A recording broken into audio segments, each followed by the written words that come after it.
As you can tell, I'm a fan of Beamtech LED headlight bulbs. I have these on my Subaru, I have them on the Xterra, I have them on the van, and I got them on the Ranger. Now, CARIFEX reached out to me. They sent me an email and said, hey, would you like to review our headlight bulbs? And I said, sure. So they sent me out a box. Now, I'm not sure if you can actually get these in stores, and I don't think you can get these in store either. They're on Amazon. But if I were in an O'Reilly and I saw these next to each other, I would probably grab this one first, simply because the packaging looks more together. If you open it up, it's got a brochure. These are the old halogen bulbs, but as you can see, there's some really nice packaging here. There's a lot of care and detail that goes into the packaging. Now over here, I have not opened these yet. I don't know what they look like inside. I wanted to save it for video, but the box already just looks kind of flimsy. Let's open it up. Inside, there's a little bit of cushioning. There's these little foam deals here. But apart from that, that's what you get inside the box.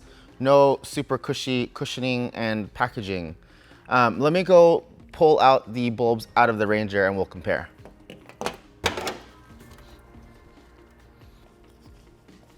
And yes, I did put gloves on because the truck's wet and I'm fancy like that. There's this Allen key that I need to use to remove the lock ring on here. I won't be doing a video on how to install these. If you want to see that, I will post a link to that video up over here in the corner.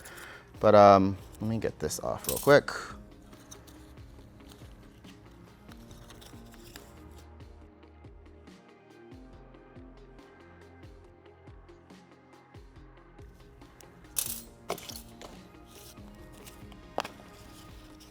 Okay, for comparison, here are the two lights right here.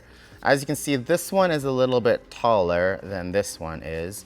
And if you look over here, this one has like a rubberized, I don't know if it's rubber, it's different. If you look at the connections, this one looks a little bit more stout, whereas this one looks a little bit more cheap. If you look around the back, it doesn't really look like it's waterproof back there on that side. Whereas if you look over here, this is definitely better sealed in. I don't know if you could see that if it's focusing on it, but as you can see, there's a difference between the plugs. This one has some exposed wiring and that kind of looks sketchy. This one is completely sealed and it has a really nice wire loom attached to it. Now, interestingly enough, if you go on Amazon, these are $35. These ones are listed for almost $200, but marked down $100 for 50% off. So yeah, there's that. As far as the bulb itself, I mean, I don't know. Let's plug it in and see what it looks like. So I'm gonna need to see if it actually fits over the top.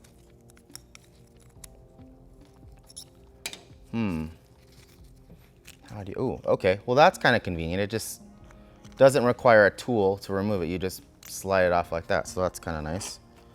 Let's put this on here. This in here. That doesn't really stay on there very good. It just sort of snaps, but sort of doesn't. Oh, there you go. If you twist it, it locks. Okay, there you go.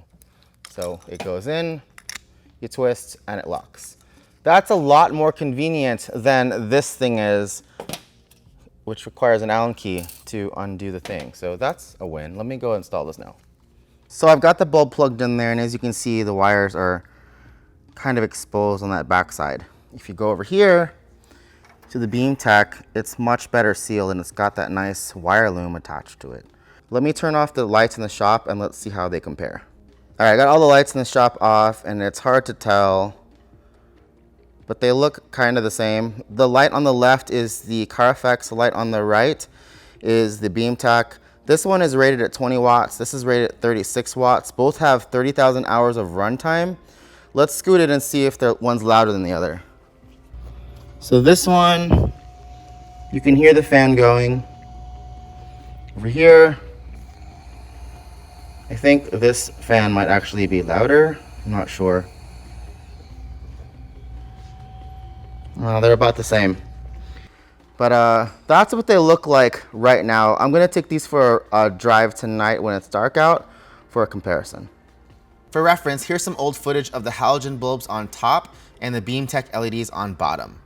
Especially on the bottom screen, you're going to notice that there are hot spots and dead zones in the light cast by the headlights. Now, one thing it's important to understand is that this is not the fault of the bulbs themselves. It's actually the fault of the headlight lens.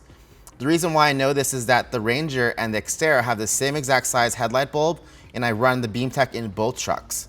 In the Xterra, it's a lot more uniform, but on the Ranger, there are dead zones because of imperfections in the headlight lens that I'm using on this truck. These are some cheap made in China lenses that I got online that I'm gonna be ditching pretty soon because I've only had them for 18 months and they're already rusting and the visibility sucks. Now here's a comparison of the Beamtech lights on the top, and on the bottom screen you'll see Beamtech on the left and CARIFEX on the right.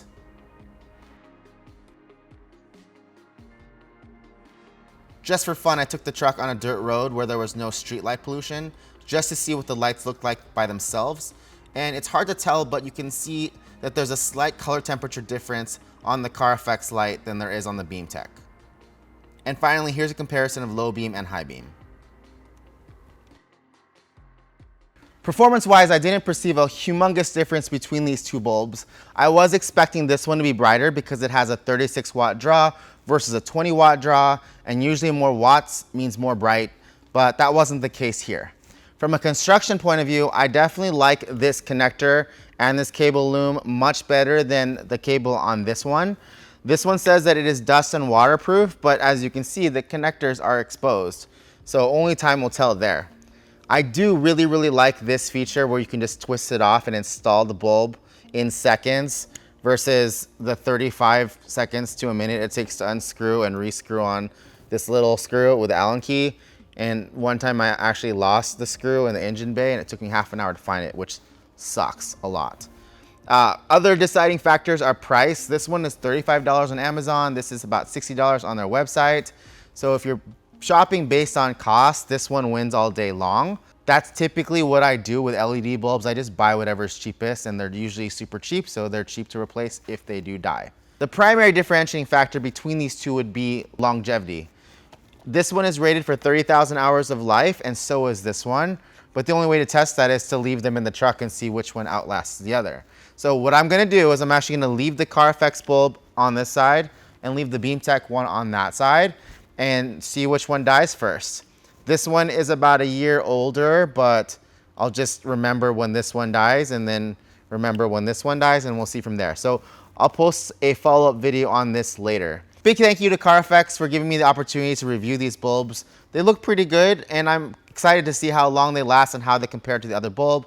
And I'm actually in the market for another Ranger because I want another shop truck. So I'll probably just stick these both into that truck too. If you have any questions, as always, post them in the comments below. If you're new here, make sure to subscribe and make sure to like this video so that YouTube knows I'm doing a good job. Thanks for watching, and I'll see you next time.